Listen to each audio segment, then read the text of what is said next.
দিন রাত 24 ঘন্টা লোকে লোকারণ্য, সামনে একটা বড় পুলিশ ফাঁড়ি আছে, সেখানে এই ঘটনা ঘটতে পারে?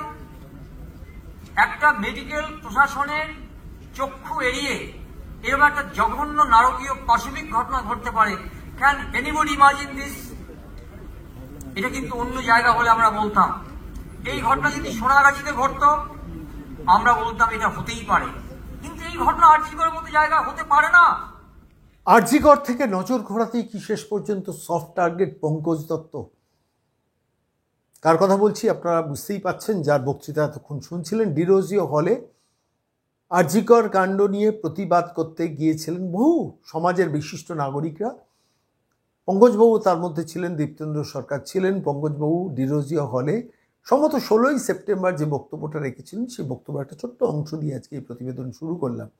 সেই দিন, যেদিন পঙ্কজবাবুকে বটতলা থানা থেকে ডেকে পাঠানো হয়েছিল, কিসের ভিত্তিতে? একটা এফআইআর হয়েছিল। কেউ বা কারা এফআইআর করেছেন, সেই এফআইআরের ভিত্তিতে পঙ্কজবাবুকে বটতলা থানা থেকে ডেকে পাঠানো হয়েছিল যে আপনি হাজির হবেন। কবে? আজ থেকে 3 দিন আগে। এবং গত পরশু দিন যখন তাকে বলা হয় যে আগামীকালই আপনি যাবেন, সেই আগামীকাল ছিল পঙ্কজবাবুর স্ত্রীর একটা খুব সিরিয়াস অপারেশন কোনো একটা হসপিটালে। তো পঙ্কজবাবু তাদের কাছ থেকে সময় চেয়ে নিয়েছিলেন এবং সময় চেয়ে নিয়ে বলেছিলেন আমি কালকে যাব না, আমি পরশু যাব। সেই অনুযায়ী আজকে সকালবেলা 12টার সময় অ্যাপয়েন্টমেন্ট ফিক্স করে পঙ্কজবাবু যান বটতলা থানায়, এবং সেই বটতলা থানাতে শেষ পর্যন্ত 12টার সময় হাজির হন। 12টা থেকে 6টা পর্যন্ত তাকে বসিয়ে রাখা হয়, 12টা থেকে 3টে পর্যন্ত বসিয়ে রাখা হয়। তারপর 3টে থেকে 6টা তাকে জিজ্ঞাসাবাদ করা হয় এবং সেই জিজ্ঞাসাবাদের পর তিনি বেরিয়ে আসেন। তার সঙ্গে গিয়েছিলেন 2জন বিশিষ্ট আইনজীবী, একজন জয়ন্তনারায়ণ চট্টোপাধ্যায় আর আরেকজন শীর্ষেন্দু সিংহ রায়। আমরা সরাসরি পঙ্কজবাবুর সঙ্গে অনেকবার চেষ্টা করলাম, যোগাযোগ করতে পারিনি, তাই সরাসরি জয়ন্তবাবুর সঙ্গে যোগাযোগ করেছিলাম। কী হলো থানার মধ্যে? পঙ্কজবাবু কি গ্রেফতার করার চেষ্টা হয়েছিল? পঙ্কজবাবুকে কি কোনো রকম হ্যারাসমেন্ট করা হয়েছে? পঙ্কজবাবুর সঙ্গে কি কোনো রকম অসম্মানজনক ব্যবহার করা হয়েছে? জানতে চেয়েছিলাম জয়ন্তবাবুর কাছে। জয়ন্তবাবু কী বলেছেন আমি এই প্রতিবেদনের শেষে শোনাবো, কিন্তু তার আগে আমি পরিষ্কারভাবে বলি, পঙ্কজবাবুর বক্তব্যটা দিয়ে আমি শুরু করলাম এই কারণে, যেটা বোঝার জন্য যে মানুষটা একটা খুব সিকিউর জোনে, যে পুলিশ আউটপোস্ট যেখানে রয়েছে, প্রচুর হাজার হাজার মানুষ আরজিকর মেডিকেল কলেজ হসপিটালে রয়েছে, সেই মেডিকেল কলেজ হসপিটালের 4 তলায় সেমিনার রুমের মধ্যে সুরক্ষিততম জায়গায় একজন মহিলা নির্যাতিতা হয়ে, অত্যাচারিতা হয়ে খুন হয়ে গেলেন। বলেন যে এটা স্বাভাবিক, জনমানুষে যদি একটা জায়গার নাম করেছেন, করে বলেন যদি সেখানে হতো আমাদের এটা এত ওইভাবে ভাবাতো না। কিন্তু কিন্তু কিন্তু কিন্তু যেহেতু সব থেকে সুরক্ষিত একটা জায়গা, সেই সুরক্ষিত জায়গায় যখন এই ঘটনা ঘটলো, তখন আমাদের স্বাভাবিকভাবে ব্যাপারটা নাড়িয়ে দিয়েছে। এই জায়গা থেকে ব্যাপারটাকে বোঝানোর চেষ্টা করেছিলেন বক্তৃতা। একটা ডিসিপ্লিন ফোর্সে একজন ওসি তিনি পিও কর্ডন করছেন না, বা এত গুরুতর অভিযোগ তার নিজের সিদ্ধান্তে, যেখানে স্বয়ং সিপি বা অন্য আইপিএসরা আছেন, নেওয়া সম্ভব? যদি আজকে ওসি টালা যদি তথ্য প্রমাণ লোপাটের জন্য দায়ী থাকে, then squarely all the superiors are liable for this.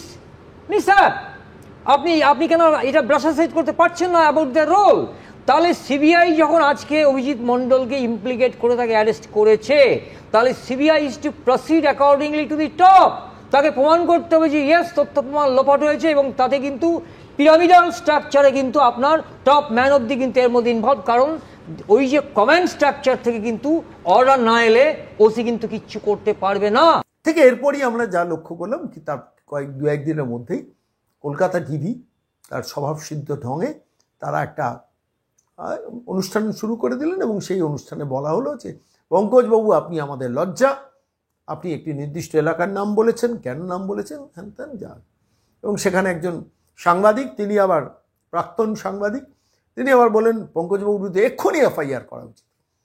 ব্যাস, কালীঘাট ক্যামাক স্ট্রিট নেমে পড়লো আসরে।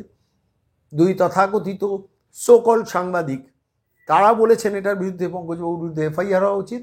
যে বক্তৃতাটা আপনাদের শুনলাম, সেই বক্তৃতার ওই অংশটার জন্য তাঁর বিরুদ্ধে এফআইআর হয়ে গেল, এবং এই এফআইআর হলো কোথায়? বটতলা থানায়।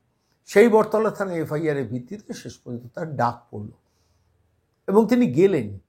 তিনি কিন্তু সরাসরি গেলেন। তার আগে তিনি কলকাতা হাইকোর্টে রক্ষা কবচের জন্য গিয়েছিল, কিন্তু কলকাতা হাইকোর্ট মনে করেছে এটা তো রক্ষা কবচ পাওয়ার মতো ব্যাপার নয়, কেন তার কারণ এখানে তো বেলেবেল অফেন্স, এখানে তো মানে এমন কোনো অফেন্স নয় যার জন্য জামিন পাবেন না, এরকম কোনো ব্যাপার তো নয়। তো ফলে তো কলকাতা হাইকোর্ট ব্যাপারটাতে ইন্টারফেয়ার করেনি, এবং তার প্রেক্ষিতে দাঁড়িয়ে পঙ্কজবাবু গিয়েছিলেন। গিয়ে 12টার সময় পৌঁছানোর পর আমি সারাক্ষণ চেষ্টা করেছিলাম ট্র্যাক করার জন্য, এবং শেষ পর্যন্ত জয়ন্তবাবুকে আমরা টেলিফোনে ধরি কি হয়েছে ঘটনাটা সেটা জানার জন্য। কিন্তু তার আগে যে ঘটনাটা আমাকে ভাবিয়েছে, বিশ্বাস করুন, সেটা হচ্ছে যে পঙ্কজবাবুর মতো একজন প্রাক্তন আইজি, স্পষ্ট বক্তা, টিভির টক শোতে যখন আসেন দর্থহীন ভাষায় সাদাকে সাদা কালোকে কালো বলেন, যার সমালোচনা করা দরকার তিনি তার সমালোচনা করেন, স্পষ্ট ভাষায় বলেন, এবং সেই স্পষ্ট ভাষাটা অনেকের পছন্দ নয়। ফলত পছন্দ নয় যেহেতু, এবং তিনি পরিষ্কার এই সাম্প্রতিককালের আরজিকর কাণ্ডের প্রেক্ষিতে ঘটনার বর্ণনা করতে গিয়ে বারবার বলেছেন যে দেখুন ওই টালা থানার ওসি গ্রেফতার হয়েছে ঠিক আছে, কিন্তু টালা থানার ওসির কে তো কেউ ডিরেকশন দিয়েছিল, ডিসি নর্থ হতে পারে, সেটা কলকাতা পুলিশ কমিশনার হতে পারে, এটা বোঝাতে গিয়ে বলেছেন একদম টপ পর্যন্ত টানার কিন্তু পরিস্থিতি তৈরি হয়ে গেছে। এটা কিন্তু শাসককে ভাবিয়েছে। একজন প্রাক্তন আইজি, 73 বছর বয়সের একজন প্রবীণ, অত্যন্ত বিশিষ্ট একজন গুণীজন, তিনি যখন পরিষ্কারভাবে টিভির টক শোতে বসে বলছেন যে একদম টপ লেভেল পর্যন্ত সরাসরি প্রয়োজন হলে ইন্টারোগেট করা দরকার পুরো ব্যাপারটাকে ইনভেস্টিগেশনের জন্য, স্বাভাবিকভাবে সেইটা শাসক পছন্দ করেননি, কালীঘাট বা ক্যামাক্সি পছন্দ করেননি, কারণ মানুষ তো এদের কথা শোনেন। এবং তারই প্রেক্ষিতে কিন্তু ওই দুই সাংবাদিক কুলের প্রভুকে খুশি করার তাগিদে সেটাকে উস্কে দেওয়া, এবং সেই উস্কে দেওয়ার প্রেক্ষিতে তার ভিত্তিতে এফআইআর হওয়া, এবং এফআইআরের ভিত্তিতে বটতলা থানায় তাকে ডেকে পাঠিয়ে প্র্যাকটিক্যালি হ্যারাসমেন্ট। কী হলো 6 ঘন্টার মধ্যে আমি জানি না। পঙ্কজবাবুর সঙ্গে যোগাযোগ করতে চেষ্টা করেছিলাম, পাইনি, কিন্তু জয়ন্তবাবুর সঙ্গে কিছুটা কথা বলে আঁচ করতে পারলাম। প্রথম 3 ঘন্টা তাকে বসিয়ে রাখা হয়েছে। আচ্ছা বলুন তো, একজনকে আপনি ডাকছেন, থানায় ডাকছেন ইন্টারোগেশনের জন্য, তিনি 12টায় যাচ্ছেন, 12টা বাজলো, 1টা বাজলো, 2টো বাজলো, 3টের পর তার ইন্টারোগেশন শুরু হলো, এবং 3টের থেকে 6টা পর্যন্ত প্রায় 3 ঘন্টা তার ইন্টারোগেশন হলো বটতলা থানায় বসে। কোনোদিন পঙ্কজবাবুর সঙ্গে দেখা হলে জিজ্ঞেস করবো যে কী আপনাকে জিজ্ঞাসা করেছেন, যাই হোক সেটা তো জানতে পারিনি। 6টার সময় তিনি যখন বেরোলেন, সেটাই খুব ইন্টারেস্টিং, তখন সেখানে বাইরে বেশ কিছু মহিলা দাঁড়িয়ে, যে এলাকাটার সম্বন্ধে তিনি মন্তব্য করেছেন সেখানকার মহিলারা দাঁড়িয়ে, এবং দাঁড়িয়ে তাকে জুতোর মালা পরাবেন এবং প্রতিবাদ জানানোর জন্য। আমার যেটা অবাক লেগেছে যে দেখুন, পুলিশ যখন পঙ্কজবাবুকে ডাকছেন, কটায় ডাকছেন? দুপুর 12টায় ডাকছেন। আচ্ছা, যারা প্রতিবাদ জানাতে বটতলা থানার সামনে উপস্থিত হয়েছিলেন সেই মহিলারা কি জানতেন যে তাকে 6টা পর্যন্ত বসিয়ে রাখা হবে? তাহলে 6টা পর্যন্ত তারা থাকলেন কিভাবে? অর্থাৎ তাঁদের খবর দিয়ে আনানো হয়েছে, এবার পঙ্কজবাবু বেরোবেন, এবার আপনারা চলে আসুন। কে করেছে কাজটা, কে করতে পারে? রাজ্যে তো তৃণমূল কংগ্রেস ছাড়া এই কাজটা আর এতটা দক্ষতা কারণ নেই। শাসক দল তৃণমূল কংগ্রেস, হ্যাঁ অবশ্যই, যাদের কথা বলতে ভুলে গেছি, ওই মহিলারাই বলেছেন, বঙ্গ টিভির একটা ছোট্ট ইন্টারভিউ শুনছিলাম, সেখানে মহিলারা বলেছেন যে আমাদের পুলিশ খবর দিয়েছে, অর্থাৎ পঙ্কজবাবু বেরোবেন বা এই সময় ঢুকছেন বা এই সময় বেরোচ্ছেন, পুলিশই খবর দিচ্ছে তাদের। ভাবতে পারেন, একজন সম্মানীয় প্রাক্তন আইজি পুলিশের ইনভেস্টিগেশনে সহযোগিতা করার জন্য বটতলা থানায় যাচ্ছেন, আর প্রতিবাদ জানানোর জন্য সেইখানে দাঁড়িয়ে একটা কোনো স্লোগান শাউটিংয়ের জন্য পুলিশ খবর দিয়ে আনছে। মমতা বন্দ্যোপাধ্যায় প্রশাসনটা কোন স্তরে নিয়ে গেছেন, এটাই বোধহয় তার প্রমাণ। আমি বঙ্গ টিভি রোজিনা স্পটে ছিলেন, তিনি সরাসরি যারা প্রতিবাদ জানাতে এসেছিলেন তাদের সামনে বোম ধরেছিলেন। একটা ছোট্ট ভিডিও আপনাদের শোনাবো, সেটা শুনলে বুঝতে পারবেন যে আদতে কিভাবে কনস্পিরেসিটা তৈরি হয়েছিল। শুনুন। জানলেন যে পঙ্কজ দত্ত বটতলা থানায় আমাদের তো খবর পেয়ে গেছে, আমাদের থানার লোকজনই জানিয়ে দিয়েছে, কারণ পুলিশ তো আমাদের সবসময় আমাদের সেফ রাখে। হ্যাঁ হ্যাঁ হ্যাঁ, আমাদের পুলিশ জানিয়েছে, আমাদের দুর্বার অফিস জানিয়েছে। আপনারা শুনলেন পুলিশের ভূমিকাটা। আমি বঙ্গ টিভি না দেখলে জানতেও পারতাম না, রোজিনা বুমটা না ধরলে জানতেও পারতাম না যে এই ঘটনা ঘটেছে। অর্থাৎ পঙ্কজবাবু আমাকে যেটা ভাবিয়েছিল যে একটা মানুষকে 12টার সময় থানায় ডাকা হয়েছে, যারা প্রতিবাদ করবেন তারা 12টার সময় নয় হাজির হবেন, যে বেরোবেন এবার যখনই জিজ্ঞাসাবাদের পর বেরোবেন তখনই প্রতিবাদ করব। তিনি 6টার সময় বেরোচ্ছেন, তখন তাদের ডেকে নিয়ে আসা হয়েছে এবং সেটা পুলিশ করেছে, তারাই বলেছেন, আমি বলছি না। আমার একটু কৌতূহল হয়েছিল বলে বঙ্গ টিভি রোজিনার এই বাইটটা শুনে আমার মনে হলো যে হিয়ার লাইজ দ্য ট্রুথ। মানে কে ঘটনাটা ঘটিয়েছেন, কারা কারা কারা কারা এই পুরো কনস্পিরেসিটার পার্টে রয়েছেন, এই চিত্রনাট্যর একটা এক একজন অভিনেতা কারা কারা। অবশ্যই ডিরেকশন ফ্রম নবান্ন, কালীঘাট, ভাইপো, ক্যামাক স্ট্রিট, এবং এখানে সূত্রধরে কাজ করেছেন ওই 2 সাংবাদিক যারা নিজেদের নম্বর বাড়ানোর জন্য ক্যামাক স্ট্রিট আর কালীঘাটে নিরন্তর পরিশ্রম করে যান। সেই 2 সাংবাদিক, একজন মহিলা সাংবাদিক, একজন পুরুষ সাংবাদিক, তারা প্রথম টক শো করে পুরো ব্যাপারটাকে উত্তেজনা তৈরি করেন করে, এবং আপনি কলঙ্ক কলকাতা টিভিতে বলেছেন মৌপিয়া, আর সাংবাদিক সুমন বলেছিলেন পঙ্কজবাবুর বিরুদ্ধে এফআইআর করা উচিত, এবং যথারীতি ক্যামাক স্ট্রিট এবং খুশি হয়েছে, ক্যামাক স্ট্রিট খুশি হয়েছে, এই তো আমার বিরুদ্ধে যিনি কথা বলেন তার বিরুদ্ধে এবার তো এফআইআর করার সুযোগ রয়েছে। সুমন ধরিয়ে দিয়েছেন, মৌপিয়া বলেছেন সুতরাং করো, এবার চলো পুলিশকে লেলিয়ে দাও বটতলা থানা। করলেন, ডাকলেন, একটা জিজ্ঞাসাবাদে কতক্ষণ সময় লাগে? 1 ঘন্টা, 2 ঘন্টা, 6 ঘন্টা 73 বছরের একজন মানুষকে বসিয়ে রাখছেন, যার স্ত্রী হসপিটালে ভর্তি হয়ে রয়েছেন। কে উত্তর দেবে এই অসভ্যতার? বলুন তো। আমি আজকের এই প্রতিবেদন শেষ করার সময় আমি সরাসরি চলে গিয়েছিলাম আইনজীবী জয়ন্ত নারায়ণ চট্টোপাধ্যায়, যিনি এই পঙ্কজবাবুর আইনজীবী ছিলেন, সরাসরি তাকে প্রশ্নগুলো করেছিলাম। আমাদের প্রশ্নের উত্তরে জয়ন্তবাবু কী উত্তর দিয়েছেন, এবং ঘটনাটা তিনি স্পটে ছিলেন 12টা থেকে 6টা পর্যন্ত তিনি ওই বটতলা থানায় অপেক্ষায় ছিলেন। তিনি ভেতরে যেতে চাইছেন, তার আইনানুগ পারমিশন আছে, মানে যে কোনো মানুষকে জিজ্ঞাসাবাদের সময় তার আইনজীবী রাখার অধিকার আছে, সেটাকে বটতলা থানা দেননি। তিনি বাইরে বসছিলেন, কোনো বিতর্কে যাননি, বসছিলেন, এবং বসে থেকে পরবর্তীকালে বেরিয়ে আসার পর তারপর সরাসরি অনেকক্ষণ বাদে আমাদের টেলিফোনে এই কালীঘাট, নবান্ন, ক্যামাক স্ট্রিটের এই অসভ্যতা তৈরি চিত্রনাট্যের সমস্ত ঘটনা সম্বন্ধে আমাদের অবহিত করলেন জয়ন্ত নারায়ণ চট্টোপাধ্যায়। কি বললেন আমাদের প্রশ্নের উত্তরে শুনুন। যেভাবে ওনাকে ডাকা হলো, যেভাবে ওনার বিরুদ্ধে একটা মামলা রুজু করা হয়েছে, এটা বোধহয় দরকার ছিল না। কারণ এটা আপনার দর্শক শ্রোতারা নিশ্চয়ই এতদিনে জেনে গিয়েছেন যে প্রেসিডেন্সি কলেজের ডিরোজিও হল অত্যন্ত ঐতিহ্যশালী একটি হলে আরজি করের ঘটনার পরিপ্রেক্ষিতে একটি কনভেনশন ছিল, এবং সমাজের বিভিন্ন স্তরের মানুষ সেখানে গিয়ে কিন্তু বক্তব্য রেখেছেন। আর তার ফলে সেখানে পঙ্কজবাবুও যান, এবং পঙ্কজবাবু গিয়ে একটি বক্তব্য রাখেন। সে বক্তব্যটিও এখন ইউটিউবে ভাসছে, সকলে শুনেছেন। সেখানে তিনি কলকাতার 2টি স্থান সম্পর্কে কথা বলেন। একটি হলো আরজি কর, যেটি তার মতে অত্যন্ত সুরক্ষিত জায়গা ছিল, যেখানে পুলিশ রয়েছে, যেখানে স্টোন থ্রোয়িং ডিস্টেন্সে থানা রয়েছে, এবং যেটা গমগমে একটা জায়গা। তার সঙ্গে তুলনা করেন তিনি বেশ কিছু কলকাতার অসুরক্ষিত জায়গার, যেখানে অতটা সুরক্ষা নেই, অতটা পুলিশি ব্যবস্থা নেই, নিরাপত্তা নেই। বলতে গিয়ে তিনি একটি জায়গার নাম উল্লেখ করেন। তখন কিন্তু আমাদের কারোই মনে হয়নি যেটা খুব একটা গেল রব পড়তে পারে এই মন্তব্যে, কিন্তু কারো হয়তো মনে হয়েছিল। তারা একজনকে দিয়ে একটি মামলা দায়ের করান, এবং এটাও বলে দিই যে 2টি ধারা দেওয়া হয়েছে ভারতীয় ন্যায় সংহিতার, তার 2টো ধারার একটিও লাগু হয় না। এটা আমি আইনের ছাত্র হিসেবে আমার মনে হয়।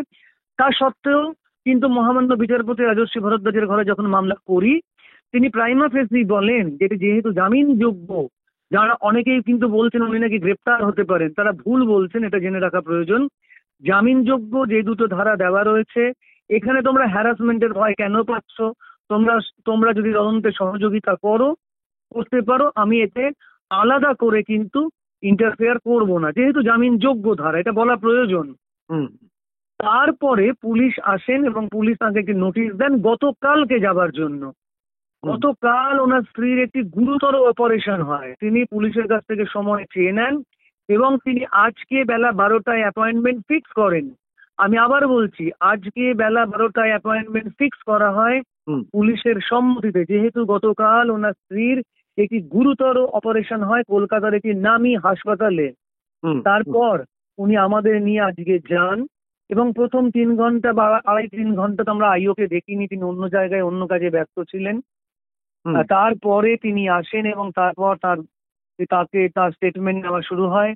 আইনজীবী হিসেবে, আইনের ছাত্র হিসেবে আমি এবং আমার সহকর্মী বন্ধু শ্রী শীর্ষেন্দু সিংহ রায়, আমরা দুজনে সেখানে ছিলাম। আমরা থাকতে চেয়েছিলাম, পুলিশ বলে দেন যে না, আপনাদের থাকাটা আমরা অ্যালাউ করবো না। আমরা এ নিয়ে কোনো কথা বলিনি, বিতর্কও বাড়াতে চাইনি, আমরা বেরিয়ে আসি। কিন্তু দুর্ভাগ্যের বিষয়, একটা সাধারণ অত্যন্ত মামুলি ঘটনা নিয়ে যে মামলা হয়েছে তাতে প্রায় 3 ঘন্টা ধরে তাকে জিজ্ঞাসাবাদ করা হয়। ভদ্রলোক অত্যন্ত আদর্শবাদী, তিনি কিন্তু ওখানে এক ফোঁটা জলও খেতে চাননি, চাও খাননি। আমরা ভয় পাচ্ছিলাম যে একজন 73 বছরের বয়স্ক মানুষ, তিনি অসুস্থ হয়ে পড়তে পারেন এই প্রশ্নোত্তরে। হয় আমি বলছি না তারা দুর্ব্যবহার করেছেন, কারণ আমি ঘটনাস্থলে ছিলাম না, আমাকে বের করে দেওয়া হয়েছিল, কিন্তু তিনি জলও খাননি, আমরা এটা জানি। যেটা তারপর ঘটনা হলো, যেটা বলার সেটা হলো, হঠাৎ করে বেশ কিছু মহিলা চলে এলেন, তারা বলতে থাকলেন তারা স্থানীয় এবং তাদের নাকি পঙ্কজবাবু অসম্মান করেছেন।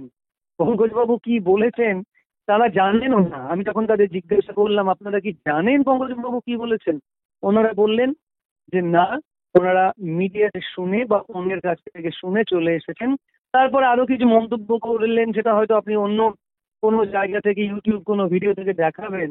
কিন্তু কথাটা হলো, তাদের যেরকম রুদ্রমূর্তি ছিল, তারা যেরকম ভাবে বলছিলেন ওনাকে জুতোর মালা পরাবো, ওনার বিরুদ্ধে বিক্ষোভ প্রদর্শন করছেন, সেটা আমার খারাপ লাগলো। যে আমরা তো আইনের আশ্রয় নিয়েছি, আমরা তো আদালতে গেছি, আমরা তো থানায় এসেছি কমপ্লাই করতে, থানার নির্দেশ কমপ্লাই করতে, তদন্তের সহযোগিতা করতে, তাহলে এটা দরকার ছিল। যাই হোক, তাদের প্রতি পূর্ণ সম্মান, আমি আবার বলছি, তাদের প্রতি পূর্ণ সম্মান, নমস্কার জানিয়ে আমি তাদের ব্যাপারে কিছুই বলতে চাই না। আমি শুধু বলতে চাই, আমার মক্কেল এমন কিছুই বলেননি যাতে করে কোন রকম বিক্ষোভ প্রদর্শন করা যায় বা এই মামলাটি লাগু হয়।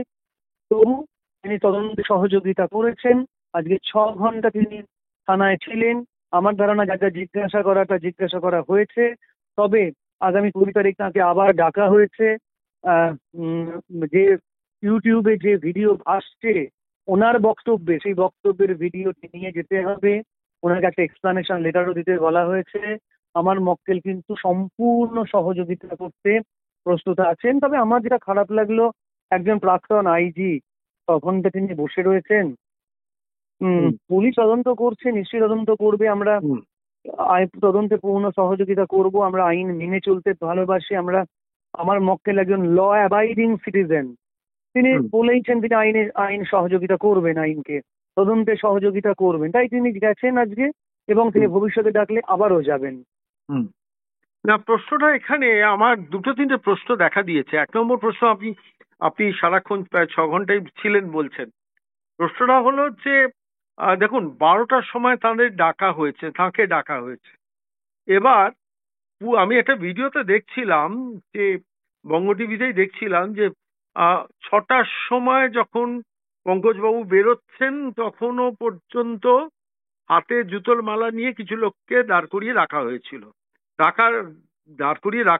কথাটা বলছি এই কারণে, 6 ঘন্টা ধরে তো তারা দাঁড়িয়ে ছিলেন না।